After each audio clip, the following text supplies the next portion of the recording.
بسم اللہ الرحمن الرحیم ان اولیاؤہ الا المتقون صدق اللہ مولانا العظیم۔ بارگاہ رسالت مآب صلی اللہ علیہ وسلم میں درود پاک کا ہدیہ پیش کریں۔ اللہم صلی علی سیدنا و مولانا محمد معدن الجود والکرم وآلہ واصحابہ الکرام وابنہ الکریم وبارک وسلم صلاة دائمة سرمدا ابدا۔ عزیزان گرامی وقار، ماہ ربیع الاخر شریف جس کو سنی ربیع الغوث کہتے ہیں، اس ماہ مبارکہ میں ہم اپنی زندگی کی سانسیں لے رہے ہیں، اور اس ماہ مبارکہ کو ہم 11ویں کے مہینے سے بھی یاد کرتے ہیں۔ اسلامی مہینہ ہے، مہینے کا نام بہت پہلے سے ہے، لیکن اہل سنت و جماعت کے دل میں سرکار بغداد شہنشاہ ولایت غوث الاعظم دستگیر رضی اللہ تعالیٰ عنہ کی محبت ایسی رچی بسی ہے کہ اس پورے مہینے کو ہم غوث کے مہینے سے یاد کرتے ہیں، اور یہ اللہ والوں سے محبت کی علامت ہے۔ لوگ کسی مہینے کو کسی اور تہوار سے یاد کرتے ہوں گے، لیکن ہم اپنے مہینوں کو اللہ والوں سے نسبت دے کر یاد رکھتے ہیں۔ سرکار شہنشاہ بغداد سلطان الاولیاء عبد القادر جیلانی رضی اللہ تعالیٰ عنہ، اس عظیم شخصیت کا نام ہے جس کو اللہ تبارک و تعالیٰ نے مقام محبوبیت کے ساتھ مقام غوثیت عطا فرمایا۔ اولیاء اکرام میں یہ مقام بہت کم کو ملا ہے جو سلطان الاولیاء شہنشاہ بغداد کو ملا ہے، ورنہ اولیاء میں کوئی ایسا نہیں ہے جو منبر پر کھڑے ہو کر کے یہ اعلان کرے کہ میرا قدم ہر ولی کی گردن پر ہے۔ اعلیٰ حضرت امام اہل سنت فاضل بریلوی فرماتے ہیں، جس کی منبر بنی گردن اولیاء، اس قدم کی کرامت پہ لاکھوں سلام۔ جو ولی قبل ہوئے یا بعد ہوئے یا ہوں گے، سب ادب دل میں رکھتے ہیں میرے آقا تیرا۔ غوث پاک رضی اللہ تعالیٰ عنہ کو اولیاء کرام میں ایسا ہی مقام حاصل ہے کہ جیسے سورج کو ستاروں پر مقام حاصل ہے۔ آپ کو اللہ تعالیٰ نے بچپن سے علمی شرافت کے ساتھ ساتھ خاندانی شرافت ایسی عطا فرمائی کہ آپ اپنے والد ماجد کی طرف سے حسنی سادات ہیں اور اپنی ماں کی طرف سے حسینی سادات ہیں، یعنی امام حسن مجتبیٰ ان کے دادا ہیں، امام حسین شہید کربلا نانا ہیں، جس کے دادا اور جس کے نانا دونوں جنتی جوانوں کے سردار ہوں، اس نسبت کا عالم کیا ہوگا۔ میرے عزیزو، گھر کے اندر سادات کے ہاں جو پرورش کا معمول ہوا کرتا تھا، اسی سے اندازہ کر لیں آپ کی ولادت 29 شعبان کو ہوئی تھی، اور چاند رات تھی، دوسرے دن کو رمضان شروع ہونے تھا، اور چاند میں اختلاف ہو گیا جیلان میں۔ یہ جیلان ایران کا ایک علاقہ ہے، اس کو گیلان بھی کہتے ہیں، جہاں آپ کی پیدائش ہوئی۔ لوگوں کے دوران شک پیدا ہوا کہ چاند ہوا کہ نہیں ہوا۔ غوث پاک رضی اللہ تعالیٰ عنہ کی ماں فاطمہ ام الخیر، جو نہایت ہی شریف خاتون ہیں سادات کی، آپ نے لوگوں سے کہا کہ رمضان ہو چکا ہے، اس لیے کہ سحری سے لے کر افطار تک میرے بچے نے دودھ کو منہ نہیں لگایا ہے۔ پورے جیلان میں یہ بات مشہور تھی کہ سادات کے گھر میں ایک ایسا بچہ پیدا ہوا ہے جو سحری سے لے کر کے افطار تک اپنے ماں کے دودھ کو تک نہیں پیتا۔ یہ ان ایام کی میں بات کر رہا ہوں کہ ابھی غوث پاک رضی اللہ تعالیٰ عنہ ایک دن کے تھے، یعنی پیدائشی طور پر۔ میں آپ کو یہ بتاؤں کہ آپ سب غوث پاک کو پیران پیر کہتے ہیں کہ نہیں؟ یعنی پیروں کا پیر ہے، اور روشن ضمیر کہتے ہیں۔ سارے سلسلے وہاں تک جا کر پہنچ جاتے ہیں تو فخر کرتے ہیں۔ غوث پاک سے جس کا سلسلہ ملتا ہے وہ دنیا میں فخر کرتا ہے۔ میں یہ کہتا ہوں کہ پیروں کا پیر پیدا ہوتے ہی روزہ رکھتا ہو، اور اگر کوئی ڈھکوسلا جھوٹا پیر یہ کہتا ہے کہ ہمارے اوپر شریعت نہیں ہے تو بات یہ یاد رکھ لینا کہ اس کا غوثیت مآب سے کوئی تعلق ہی نہیں ہے. وہ شیطان کا مرید ہو سکتا ہے، رسول اللہ تک لے جانے والا راستہ ہرگز نہیں ہو سکتا. میرے آقا صلی اللہ علیہ وسلم تک لے جانے والا راستہ وہی ہے جو غوثیت مآب کے راستے سے ہو کر کے چلتا ہے. پیدائشی طور پر شریعت کی پاسداری کرنے والے شیخ عبد القادر جیلانی، میرے عزیزو، آپ کو یہاں غوث پاک کی کرامات سنتے سنتے ایک کسوٹی بھی حاصل کر لینا چاہیے کہ ہر پیر کو پرکھ کر کے دیکھو شریعت کے سانچے میں اترتا ہے تو وہ مرشد ہے، اور شریعت سے ہٹ جاتا ہے تو پھر وہ شیطان کا پھندا ہے. اس بات کو ہمیشہ یاد رکھیں. اگر کوئی اپنے گھر میں بیٹھ کر کے کہتا ہے کہ ہمارے لیے نماز نہیں، ہم تصور کی نماز پڑھتے ہیں، ہم تصور کی نماز پڑھتے ہیں، اور ہماری نماز تو مکہ میں ہوتی ہے، مدینے میں ہوتی ہے، تو کھانا یوں کیوں کھاتے ہیں، یہاں کیوں کھاتے ہیں؟ مریدوں کے سامنے تو سب چیزیں چلتی ہیں، اور نماز مکے میں ہوتی ہے، مدینے میں ہوتی ہے، نماز چھوڑ کر بیٹھے ہیں. ایک بات یاد رکھ لیں کہ سارا طریقت کا سلسلہ صرف قوالی سننے کا نام نہیں ہے.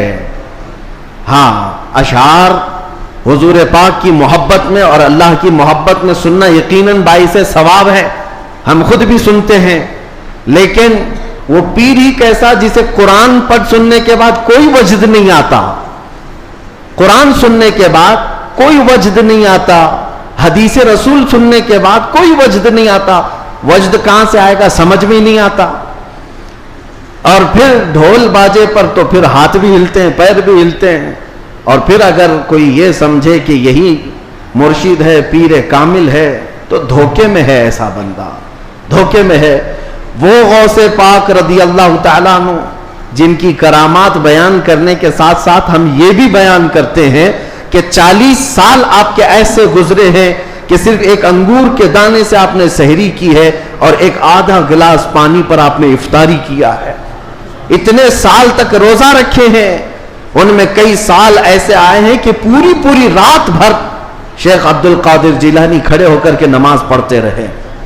ان اولیاء کے لیے جن کے مجمع میں 70,000 سے کم کا کبھی مجمع نہیں ہوتا تھا، نماز معاف نہیں ہوئی، روزہ معاف نہیں ہوا، تو آج کے جانور نما کسی ایسے ڈھکوسلے بابا کے لیے نماز کیسے معاف ہو سکتی ہے، یا روزہ کیسے معاف ہو سکتا ہے؟ اس بات کو ہمیشہ ذہن نشین کر لیں. شریعت میرے مصطفیٰ کی ہے، اور نبی پاک صلی اللہ علیہ وسلم کی شریعت سب سے اوپر ہے. اس کے بعد ہی کوئی مقام مل سکتا ہے. اسی لیے اعلیٰ حضرت کی بات سنو، فرماتے ہیں بخدا خدا کا یہی ہے در. اللہ تک اگر کوئی پہنچنے کی بات کرتا ہے نا تو اسے جانچ کر کے دیکھ لو کہ حضور کے بارے میں کیا کہتا ہے.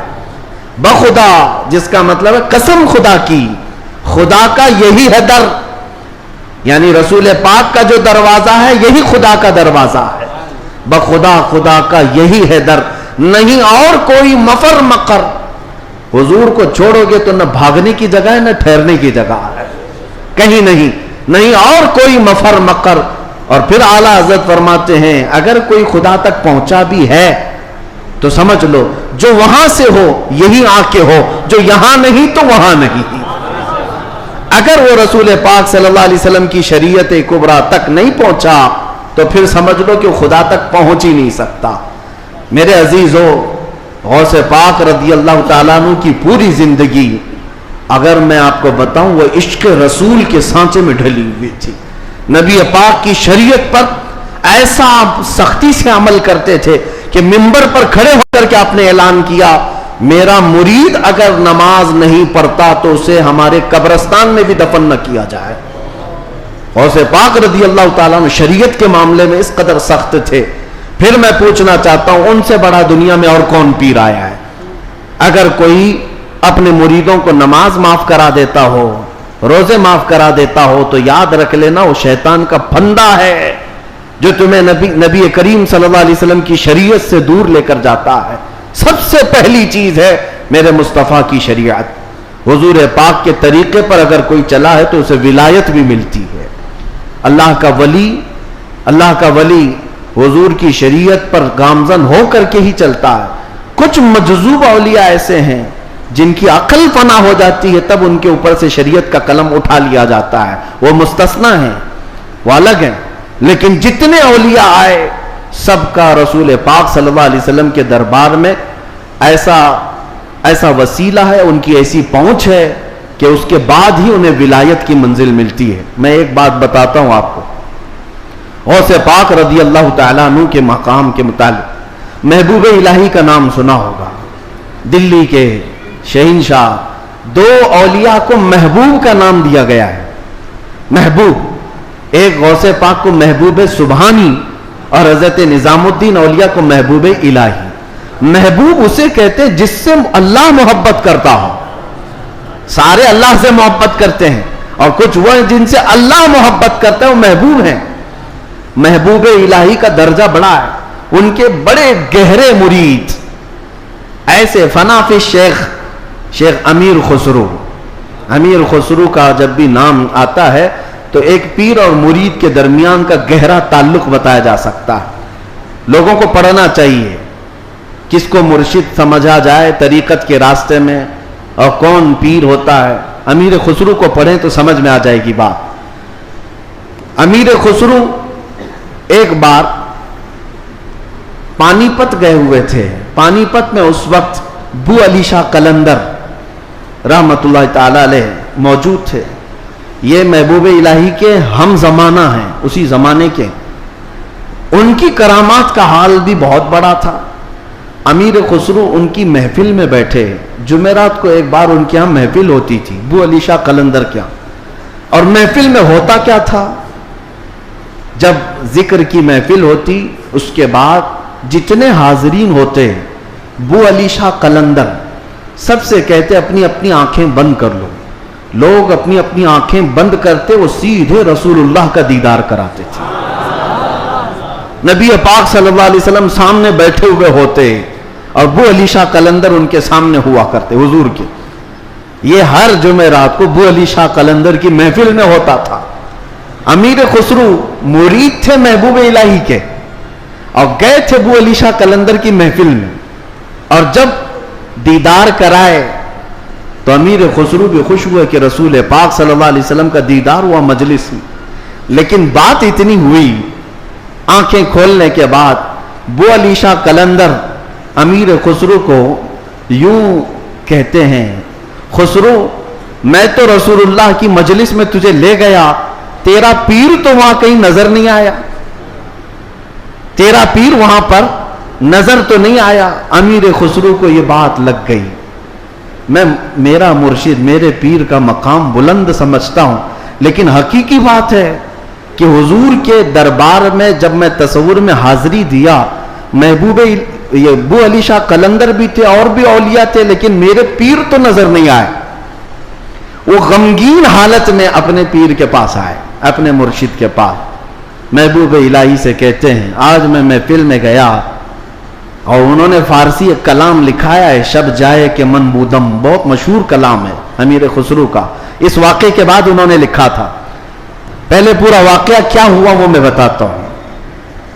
محبوب الہی کے پاس روتے ہوئے کھڑے تھے. بو علی شاہ قلندر نے رسول اللہ کا دیدار کرایا، لیکن ساتھ میں انہوں نے مجھے تانا مارا کہ تمہارا پیر تو محفل میں نظر نہیں آیا. محبوب الہی نے کہا کہ پھر سے جاؤ محفل میں، پھر سے جاؤ محفل میں. بو علی شاہ قلندر کے دیدار ہو رہا ہے اور اچھی بات ہے. کہا آپ نہیں ہیں اس محفل میں کیسے جاؤں. محبوب الہی نے تھپک کر کہا خسرو بو علی شاہ قلندر سے مت پوچھنا، جب وہ دیدار کرائیں رسول اللہ کا تو خود رسول اللہ سے پوچھنا میرا پیر کہاں. اولیاء بہت سارے بیٹھے ہیں، محبوب الہی کہاں ہیں. تو میر خسرو گئے. اب کی بار جو محفل سجی اور جب آنکھ بند کرنے کا حکم ہوا، امیر خسرو نے آنکھ بند کی، دیدار ہوا میرے مصطفیٰ کا. اولیاء کرام کی مجلس تھی. خسرو کہتے ہیں میں آگے بڑھا، نبی کونین صلی اللہ تعالی علیہ وسلم کے دربار میں دست بستہ عرض کیا یا رسول اللہ اولیاء کی محفل ہے، یہاں پر میرے مرشد نظام الدین اولیاء نظر نہیں آتے. نبی پاک نے فرمایا ایک منزل اوپر چڑھ جا، ایک منزل اوپر چڑھ جا. امیر خسرو کہتے ہیں میں ایک منزل اوپر گیا تو دیکھا ایک بہت بڑا دالان ہے، صحن ہے، وہاں بھی رسول اللہ جلوہ فرما ہے، مسند نشی ہے، وہاں دیگر اولیاء اکرام ہیں اور دیگر اولیاء، لیکن وہاں بھی میرے مرشد نظر نہیں آئے۔ میں پھر پوچھا میرے مصطفیٰ سے، آقا یہاں پر بھی نہیں ہے؟ حضور نے فرمایا ایک اور منزل چڑھ جا۔ خسرو کہتے ہیں میں تیسری منزل پر آیا، وہاں بھی حضور بیٹھے تھے لیکن اولیاء کی محفل میں میرے پیر نظر نہیں آئے۔ پھر پوچھا، حضور نے ایک اور منزل چڑھائی، یہاں تک کہ 7 منزلیں چڑھ لی۔ امیر خسرو کہتے ہیں اب اوپر جیسے جیسے جاتا تھا مجمع کم ہوتا جاتا تھا، تھوڑے تھوڑے سے رہ جاتے تھے۔ 6ٹھی منزل پر آیا، جب بھی میں اپنے مرشد کو نہیں پایا، پریشان ہو کر پوچھا تو کہا ایک اور منزل چڑھ جا۔ اوپر گیا تو وہاں مصطفیٰ کریم صلی اللہ علیہ وسلم مسند نشین ہیں، مسند نشین ہیں، بس 3 لوگ بیٹھے ہوئے ہیں، دائیں ایک بزرگ ہیں، بائیں ایک بزرگ ہیں، اور بالکل سامنے محبوب الہی بیٹھے ہوئے ہیں۔ امیر خسرو کہتے جیسے ہی مجھے اپنے پیر کا چہرہ نظر آیا میں نے آنکھیں کھول دی، رقص کنا ہو گئے۔ جو فنا فی شیخ تھے پھر انہوں نے کلام لکھا، شب جائے کہ من بودم، وہ رات کیسی تھی جس میں میں تھا اور خود رسول اللہ مجلس کے امیر تھے، مجلس کے شمع میرے مصطفیٰ تھے۔ گنگناتے ہوئے اپنے مرشد کے پاس آئے۔ اب جو بات مجھے کہنا تھا جس کے لیے میں نے یہ واقعہ چھیڑا، سنیے آپ، میں نے یہ واقعہ محبوب الہی کا کیوں بتایا۔ آئے محبوب الہی کے پاس، خوش تھے، وجد کنا تھے۔ محبوب الہی نے پوچھا خسرو دیکھا ہے اپنے مرشد کو؟ کہا ہاں میرا مقصد میری مراد پوری ہو گئی۔ اس کے بعد محبوب الہی نے کہا کیا کسی اور کو وہاں نہیں دیکھا؟ امیر خسرو نے کہا میری توجہ ہی نہیں گئی، میں نے مرشد کو دیکھا تو پھر خیال نہ رہا۔ محبوب الہی سے پوچھنے لگے حضور اس منزل میں جو رسول اللہ کے دائیں اور بائیں تھے وہ کون تھے؟ تب محبوب الہی نظام الدین اولیاء نے کہا ان کے بائیں جانب خواجہ غریب نواز تھے اور بائیں جانب پیران پیر غوث اعظم بغدادی موجود تھے۔ سیدنا شیخ عبد القادر جیلانی کا وہ مقام ہے کہاں؟ رسول اللہ کے دربار میں، جہاں اولیاء اکرام کی منزلیں ختم ہوتی ہیں وہاں غوثیت معاب کا مقام ہے۔ میرے آقا صلی اللہ علیہ وسلم کے دربار کا قرب ہی انہیں غوثیت کے مقام پر لے گیا ہے۔ میرے عزیزو، بہت سارے لوگ اگر یہ سمجھتے ہیں کہ ان کی بڑی کرامتیں ہیں اس لیے ان کو غوث کا مقام ملا ہے، وہ بہت بڑے عالم تھے، بہت بڑے زاہد تھے، بہت بڑے پرہیزگار تھے اس لیے غوثیت کے مقام پر پہنچے۔ میں کہتا ہوں یہ ساری جگہ اپنی، یہ سارے مقامات اپنی جگہ پر غوث پاک غوثیت کے مقام پر پہنچے تو عشق رسول کی بنیاد پر پہنچے، میرے مصطفیٰ کریم صلی اللہ علیہ وسلم سے بے پناہ محبت کی بنیاد پر پہنچے۔ اس لیے میں نے زندگی میں دیکھا ہے جب کبھی کوئی رسول اللہ کی طرف انگلی بھی اٹھاتا یا اعتراض کرتا اپنی کرامتوں سے اس کا منہ توڑ جواب دے دیتے تھے، اپنی کرامتوں سے غوث پاک رضی اللہ تعالیٰ عنہ ان کا جواب دیتے۔ اگر کسی نے حضور پاک صلی اللہ تعالیٰ علیہ وسلم پر اعتراض کیا کہ انہوں نے مردوں کو زندہ نہیں کیا تو غوث پاک نے اپنی ٹھوکر سے مردہ زندہ کر کے دکھایا۔ 400 سال بعد غوث پاک رضی اللہ تعالیٰ عنہ اعلان کرتے تھے تو رسول اللہ کے بارے میں بات کرتا ہے، میں ان کے بیٹے کے بیٹے کے بیٹے کے بیٹے کے بیٹے 400 سال بعد آیا ہوں اور اللہ نے میرے پاؤں میں یہ طاقت دی ہے کہ قبر کو ٹھوکر لگاؤں تو مردہ زندہ کھڑا ہو جائے، اور جس کی میں نسل سے ہوں وہ اگر کہیں ٹھوکر لگائے پورا قبرستان کھڑا ہو سکتا ہے۔ نبی پاک صلی اللہ تعالیٰ علیہ وسلم کی ذات پر اگر کوئی انگلی اٹھاتا میرے غوث اس کو اپنی کرامت سے جواب دیا کرتے۔ عزیزان گرامی وقار، سلطان الاولیاء غوث پاک رضی اللہ تعالیٰ عنہ سے اپنا رشتہ مضبوط کرو، اپنے اپنے نسبتوں میں قادری پٹا ضرور رہے، قادری نسبت ضرور رہے، اس لیے کہ یہ نسبت ہی ایسی ہے جس پر پوری دنیا فخر کرتی ہے۔ قیامت میں منادی دے گا یہ ندا قادریوں کو، کہاں ہے قادری کر لے نظارہ غوث اعظم کا۔ میری علاج کس کے ہاتھ ہے؟ بغداد والے کے، مصیبت ٹال دینا کام کس کا؟ غوث اعظم کا۔ اسی لیے میرے عزیزو، ہم نے غوث پاک رضی اللہ تعالیٰ عنہ کی زندگی پاک میں دیکھا ہے اللہ تعالیٰ نے ان کو تصرف دیا تھا، وہ طاقت عطا کی تھی کہ وہ اللہ کریم کی بارگاہ میں ایسی مقبولیت کے مقام پر تھے کہ خلاف عادت کام ان سے صادر ہوئے. خلاف عادت کام جب اولیاء سے ہوتے ہیں اسی کو کرامت کہتے ہیں. بعض لوگ ابھی عقل کے گھوڑے دوڑاتے اور کہتے ہیں ایسا کیسے ہو سکتا ہے, یہ سب تو مولانا لوگوں کی پھکائی ہے, یہ جملے بازی ہے. ان کو قرآن پاک سے اگر تعلق ہو تو میں بتاؤں. اب میں ایک بات آپ سے بتاتا ہوں, غوث پاک کی ایک کرامت جس پر ابھی میں چند دن پہلے سن رہا تھا. کوئی بیچارہ جس کی عقل پر فالج کا اثر ہوا ہے. یہ وہ لوگ ہیں جن کو میرے مصطفیٰ کریم صلی اللہ تعالیٰ علیہ وسلم سے بغض ہے, عداوت ہے, اور دوسرے راستے پر چل پڑے اور اولیاء اکرام کو چن چن کر کے نشانہ بناتے ہیں. جن کا تعلق نجد سے ہے, وہابیت سے ہے, سلفیت نام رکھتے ہیں. بہرحال لیکن سوال کرنے والے نے ایک سوال کیا, ارے مولانا آپ سناتے ہیں کہ غوث پاک تو 12 سال کی ڈوبی ہوئی کشتی کو باہر لے آئے, یہ تو خدا کے بھی کام نہیں ہے, اللہ کے بھی کام نہیں, اس سے بڑھ کر کے آپ نے غوث پاک کو بتا دیا. میرے عزیزوں میں آپ کو بتاتا ہوں بات ہوئی کیا تھی. دریا کے کنارے سے آپ کا گزر ہو رہا تھا, ایک بوڑھی عورت کو روتے ہوئے دیکھا. مرید سے پوچھا پوچھو اس کو کیا بات ہے, کیوں روتی ہے. معلوم کیا تو پتا چلا کہ اس خاتون کا اکلوتا بیٹا تھا, بڑے نازوں سے پالا تھا. اس عورت نے شادی کی, برات آ رہی تھی اور کشتی جو ہے دریا میں غرق ہو گئی, ڈوب گئی, باہر نہ آ سکی. مشہور کرامت ہے غوث پاک کی. تو وہ ڈوب گئی اور اس بوڑھی عورت کا دل تو ماں کا ہے, بیٹے کے یاد میں روز آتی ہے, روتی ہے اور شام واپس چلی جاتی ہے, روز روتی ہے. غوث پاک رضی اللہ تعالیٰ عنہ کو اس پر رحم آیا. اللہ کریم کی بارگاہ میں سفارش کی, اے رب کریم تو نیست سے ہست کرنے والا, تو پانی کے قطرے سے پورا انسان بنانے والا, تو راکھ کے ڈھیر کو بھی اگر چاہے تو زندہ انسان کھڑا کر دے.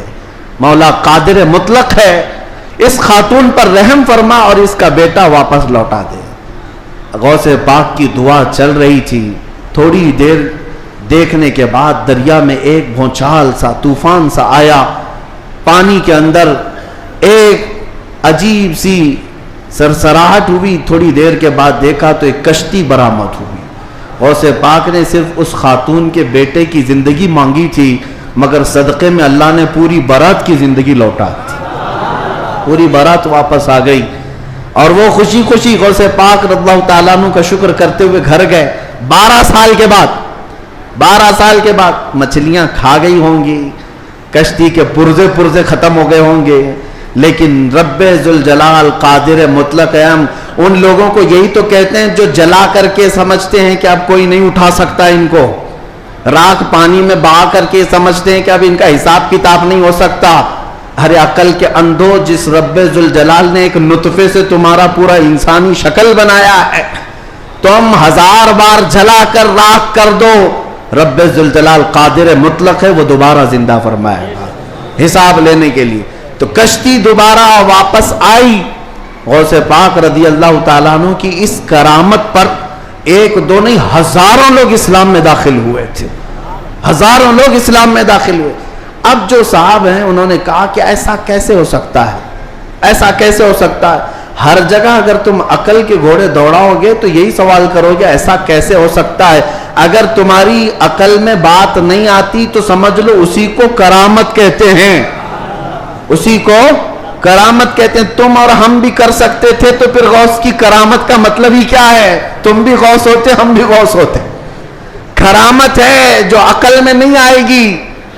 اور قرآن سے اگر دلیل مانگتے ہو, سنو, سلیمان علیہ السلام نے اپنے دربار میں ایک بار اعلان کیا تھا, کون ہے جو سبا بلقیس کا تخت یہاں پر لے آئے گا. سلیمان علیہ السلام فلسطین میں بیٹھے ہوئے ہیں اور سبا بلقیس کا تخت یمن میں ہے. یمن اور فلسطین میں 1000 کلومیٹر سے زیادہ کا فاصلہ ہے. ایک جن کھڑا ہوا, کہا اللہ کے نبی میں لے آتا ہوں. پوچھا کتنی دیر میں؟ کہا میں آپ کی مجلس ختم ہونے سے پہلے وہ لے کر آ جاؤں گا. جنات کی طاقت پر یقین رکھنے والے, جنات کو حاصل کرنے کے لیے عملیات کرنے والے, سنو قرآن کیا کہتا ہے. سلیمان علیہ السلام نے کہا بہت دیر ہو جائے گی, مجلس ختم ہونے تک تم لاؤ گے, مجلس ختم ہونے تک. پھر اللہ کے ایک ولی جو سلیمان علیہ السلام کے امتی تھے، آصف بن برخیہ، کھڑے ہوتے ہیں، کہتے ہیں اے اللہ کے نبی میں لے آؤں گا. پوچھا کتنی دیر میں؟ کہا آپ کی پلک جھپکنے سے پہلے لاؤں گا. آپ کی، یہ قرآن کے الفاظ ہیں، قرآن کے. قال الذي عنده علم من الكتاب انا آتيك به قبل ان يرتد اليك طرفك. اس سے پہلے کہ آپ کی آنکھ کی پلک جھپکے اے اللہ کے نبی میں وہ تخت لے آؤں گا. تخت کوئی 4 فٹ کا 5 فٹ کا نہیں، 80 گز لمبا ہے اور اتنا ہی چوڑا ہے، اتنا ہی وزنی ہے، اور 7 دروازوں کے اندر بند کر کے رکھا ہوا ہے. سونے چاندی جواہرات سے جڑا ہوا تخت ہے. اور ایک انسان کہتا ہے، انسان، جنات کی بات نہیں کر رہا، جنات کی بات آئے گی تو آپ سمجھیں گے ان کو بڑی طاقت ہوتی ہے. انسان کی بات کر رہا ہوں. انسان نے کہا سلیمان علیہ السلام کے امتی میں پلک جھپکنے سے پہلے لاؤں گا. یہ صرف اور صرف بات نہیں تھی، حضرت سلیمان علیہ السلام ابھی پلک کر ادھر دیکھ رہے تھے، وہ تخت حاضر کر چکے تھے، تخت حاضر کر چکے تھے. اب میں آپ کو یہ بتانا چاہتا ہوں، وہ سلیمان علیہ السلام خود اللہ کے نبی تھے، خود اللہ کے نبی. ارے وہ چاہتے تو خود ہی تخت کو طلب کر لیتے. اس قرآن کے واقعے کا مطلب مجھے یہ سمجھ میں آتا ہے، اللہ کے نبی نے دنیا کو یہ بتانا چاہا جو نبی کے قدموں میں بیٹھتا اس کی طاقت کا یہ ہے. نبی کی طاقت تو بہت دور. اور یہ بھی بنی اسرائیل کے نبی، بنی اسرائیل کے نبی سلیمان علیہ السلام، ان کے امتی کی طاقت کا حال یہ ہے، تو پھر سید الانبیاء محمد رسول اللہ اور ان کی امت کے عام اولیاء کی بات نہیں کر رہا ہوں. شیخ عبد القادر جیلانی جن کا ولی کی گردن پر ہے، وہ 12 سال کی کشتی واپس لے آئے تو تعجب کی بات نہیں، بلکہ ہم سمجھتے ہیں قرآن اس کرامت کو بالکل عینی طور پر بیان کر رہا ہے. عزیزان گرامی، میں دنیا کی یا دنیا کے نقش قدم پر چلنے والے، ہر چیز کو تھیوری اور پریکٹیکل پر آزمانے والے اور سائنس کی دنیا میں چلنے والے، ان کو کہتا ہوں آئنسٹائن نے کہا ہے. آئنسٹائن کا نام تو بہت لوگوں کو اچھی طرح سے یاد ہوگا، اس کی تسبیح بھی پڑھتے ہوں گے. الحمدللہ ہم غوث پاک کی تسبیح پڑھتے ہیں. اب اسی آئنسٹائن کی بات کر رہا ہوں جس نے یہ کہا ہے کہ میں نے کائنات کو دیکھنے کی کوشش کی. سنو، کائنات کو دیکھنے کی کوشش کی اور چاند تک اور سورج تک اور بہت سارے مقامات تک دیکھنے کی رسائی حاصل کر لیا. اور اس نے کہا کائنات کا جو کنارہ، ایک کنارہ میں نے دیکھا، اس کے لیے وہ کہتا ہے 2 کروڑ نوری سال لگ جائیں گے.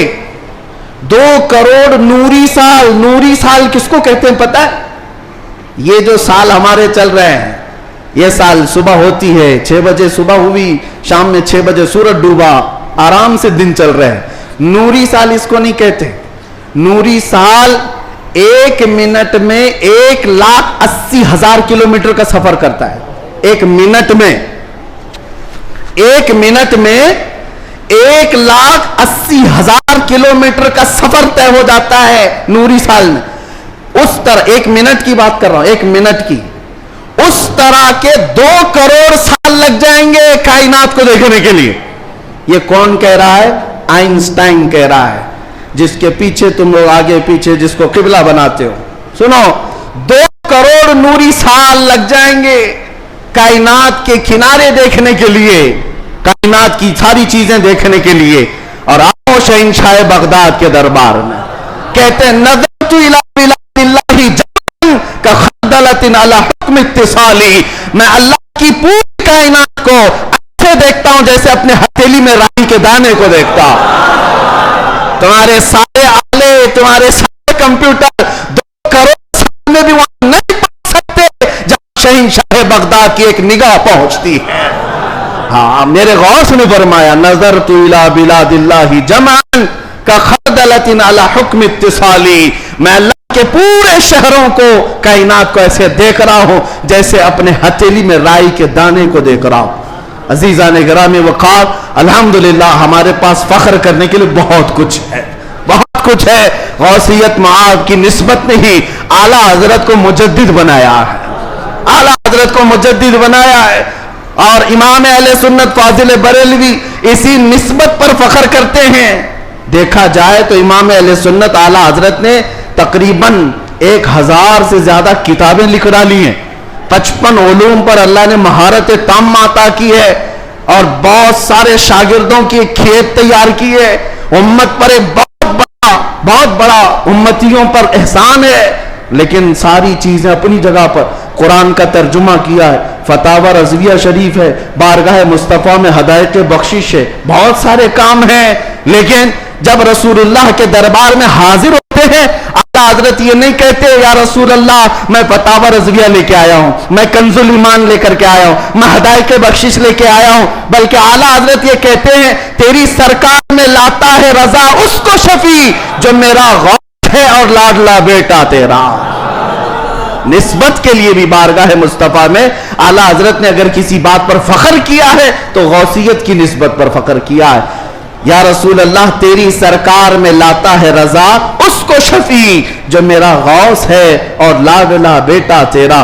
یقیناً میرے عزیز و کرامات سنانے کا وقت جمعہ کے چھوٹے وقت میں نہیں ہوتا, ورنہ میں بہت ساری چیزیں سناتا. الحمدللہ غوثیت معاب شہنشاہ بغداد پیر پیراں امیر میراں, جس کی نسبت الحمدللہ چھوٹوں کو بڑا بنا دیتی ہے اور ادنا کو اعلیٰ بناتی ہے. الحمدللہ ابھی حاضری سے میں آیا اور حاضری کے بعد دل میں یہ احساس ہوتا ہے. ایک بزرگ وہاں پر ملاقات جن سے ہوئی, وہ عربی اور علوی سادات میں سے ہیں, عمر کافی ہو چکی. انہوں نے مجھے مل کر کے ہاتھ پکڑ کر کے کہا آؤ میں تمہاری حاضری کراتا ہوں.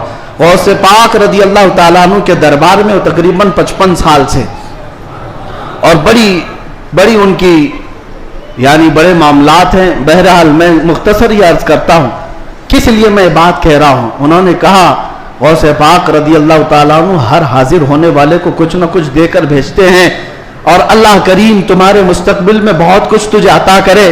دعا کیا. ہم نے کہا کہ یہاں کی اتنے بڑے دربار میں بڑے بڑے حاضر ہوتے, میری کیا حیثیت ہے, مجھے یہاں پر میری کیا حیثیت ہے, کیا مقام ہے. ایک جملہ انہوں نے کہا جس سے سینہ چوڑا ہو گیا. کہا یہاں پر سب اچھے نہیں آتے, بلکہ غوث پاک تو چوروں کو بھی کتب بناتے ہیں. برا ہو تو کیا ہوا, نسبت بھلی ہے یا غوث, تجھ سے در سے سگ اور سگ سے ہے مجھ کو نسبت, میری گردن میں بھی ہے دور کا ڈورا تیرا. اعلیٰ حضرت یہی فرماتے ہیں جن کتوں کے گلے میں پٹا ہوتا ہے ان کتوں کو میونسپلٹی والے نہیں لے جاتے, نہیں لے جاتے اور نہ ہی انجیکشن مارتے ہیں. کیوں؟ یہ علامت ہے کہ کسی کا پالا ہوا ہے, اور گلے میں پٹا نہ ہو تو اٹھا کر لے جائیں گے. بہت زیادہ شور مچاتے ہیں یہ کتے, ان کو لے جاؤ. جن کتوں کے گلے میں پٹا ہے انہیں چھوڑ دیا جاتا ہے کہ مالک ہے اس کا کوئی. اسی لیے اعلیٰ حضرت فرماتے ہیں اس نشانی کے جو سگ ہیں نہیں مارے جاتے, میری گردن میں بھی ہے, حشر تک میرے گلے میں رہے پٹا تیرا. ہمارے گلے میں غوث پاک رضی اللہ تعالیٰ عنہ کی نسبت کا پٹا ہے. انشاءاللہ العزیز کوئی اور دوسرا ہمیں اچک نہیں لے جائے گا, اتنا یقین ضرور ہے, اتنا یقین ضرور ہے. اور مجھے ایک بات یہ بھی یاد آئی کہ ایک صاحب نے کہا, وہ دوسرے ملک کے ہیں, ہمارے پڑوسی ملک کے ہیں, اور انہوں نے کہا کہ ہمارے ہاں حالات تو سب اپنے حساب کے ہیں, پھر بھی بہت ساری چیزیں ڈر لگتا ہے, سہمتے ہیں. آپ ایسے نرغے میں ہیں پھر بھی بول رہے ہیں, اچھی بات ہے. ایسی جگہ پر آپ ہیں جہاں کے حالات ہم دور سے سنتے ہیں, بڑے ڈینجر ہیں, لیکن بول رہے ہیں. میں نے کہا آپ نے سنا نہیں اعلیٰ حضرت نے کیا فرمایا؟ اعلیٰ حضرت نے یہ فرمایا کیا دبے جس پہ حمایت کا ہو پنجہ تیرا. ایسا آدمی کیوں ڈرے گا, ایسا آدمی کیوں ڈرے گا جس پر پنجہ غوث پاک کا ہوگا. کیا دبے جس پہ حمایت کا ہو پنجہ تیرا, شیر کو خطرے میں لاتا نہیں کتا تیرا. غوث پاک کا جو کتا ہے وہ شیر کو بھی پرواہ نہیں کرتا. الحمدللہ ہم غوث پاک کے دربار کے کتے ہونے پر فخر کرتے ہیں. ہمیں اس بات پر کوئی وہ نہیں ہے. الحمدللہ ہماری نسبت ہے دربار غوث سے, اور وہ اس لیے بھی کہ ایک دو نہیں. میں آپ کو بتاؤں اہل حدیث جماعت وہابی جماعت کے سب سے بڑے عالم جس کی پیروی میں یہ لوگ پوری آسمان زمین سے زمین آسمان سے ملاتے, شیخ ابن تیمیہ. شیخ ابن تیمیہ نے اپنی کتاب میں لکھا ہے، اہل حدیث جماعت کے سب سے بڑے امام کہتے ہیں کہ میں نے اپنی زندگی میں اتنی کرامات کسی کی نہیں دیکھی جتنی شیخ عبد القادر جیلانی کی۔ ارے تمہارے گھر سے بھی بات آ رہی ہے میرے غوث کی، ہر گھر سے بات آ رہی ہے۔ کیوں؟ اس لیے کہ سورج نکلتا ہے تو سب کو پتہ چلی جاتا ہے، سب کو پتہ چلتا ہے۔ اچھے خاصے لوگ بھی بول پڑتے ہیں کہ دن ہو چکا ہے، دن ہو چکا ہے۔ سورج سے دشمنی ہے تو ٹھیک ہے، لیکن بولنا تو پڑے گا کہ دن نکلا ہوا ہے، دن نکلا ہوا ہے۔ غوث پاک کی کرامات ایسی ہیں جیسے سورج نکلا ہوا ہے۔ میرے عزیزو، ایک صاحب ہے، اب ہماری محبت کس بات سے ہونی چاہیے؟ غوث پاک رضی اللہ تعالیٰ عنہ ہماری محبت اس لیے بھی ہے، کئی اولیاء اکرام نے یہ باتیں لکھی بھی ہیں، فرماتے ہیں ان کے غوث پاک رضی اللہ تعالیٰ عنہ کے ایک مرید بھی ہیں، وہ تقریباً 14 اونٹوں پر شکر کے تھیلے لے کر کے سفر کر رہے تھے، سامان تجارت لے کر جا رہے تھے۔ رات کو ایک جنگل میں انہوں نے پڑاؤ کیا اور رات وہاں گزاری، تو جیسی رات گزاری، خطرناک جنگل تھا، ان کے 4 اونٹ سامان سمیت غائب ہو گئے اور بھاری ان کا نقصان تھا، بڑا سامان تھا اس میں۔ وہ صبح غمگین بیٹھے ہوئے تھے، انہوں نے کہا کہ ایسے وقت میں اب قافلہ بھی چل پڑا، میں اپنے اونٹوں کو ڈھونڈوں تو اس خوفناک جنگل میں کہاں ڈھونڈوں گا؟ انہوں نے کہا مجھے میرے مرشد نے کہا تھا کہ جب کبھی تو مصیبت میں آئے تو مجھے پکارنا، یا شیخ عبد القادر جیلانی شیئا للہ المدد۔ تو وہ بزرگ فرماتے ہیں، یہ کتاب بہجت الاسرار شریف میں بھی موجود روایت میں بیان کر رہا ہوں، لفظ ہی نہیں کر رہا، کہتے ہیں میں وہیں سے پکارنا شروع کیا، یا شیخ عبد القادر جیلانی شیئا للہ المدد۔ میں ابھی پکار ہی رہا تھا، سامنے پہاڑ کی طرف ایک بزرگ مجھے نظر آئے سفید لباس میں، وہ مجھے اپنی طرف بلاتے رہے، ادھر آؤ ادھر آؤ۔ میں دوڑتا ہوا ان کے پاس گیا، میں جب ان کے قریب پہنچا تو وہاں دیکھا پہاڑ کے نیچے میرے 4 اونٹ چر رہے تھے۔ میں نے 4 اونٹوں کو اپنے ساتھ لے لیا اور پھر اس بزرگ سے ملنے کے لیے آیا تھا تو وہ تھے ہی نہیں۔ میں اپنے اونٹوں کو لے کر تجارت میں گیا، سامان بیچا، اس کے بعد پھر بغداد آیا اپنے مرشد سے ملنے کے لیے، تو غوث پاک نے فرمایا تیرے 4 اونٹ صحیح سلامت تو ہم نے دلا دیے تھے۔ یہ غوث پاک کا مقام ہے عزیزان گرامی، وہ مدد کو پہنچتے ہیں، بلکہ یہ بھی فرمایا میرا مرید مشرق میں ہو اور میں مغرب میں ہوں، اگر اس کا سطر کھل جائے، اگر وہ مجھے پکارے دل سے تو میں اس کی وہیں سے سطر پوشی کروں گا، میں اس کے سطر کو چھپاؤں گا۔ یہ نسبتوں کی بات ہے، یقین تمہارا کتنا مضبوط ہے، کتنا مضبوط ہے، اس یقین کی بات ہے۔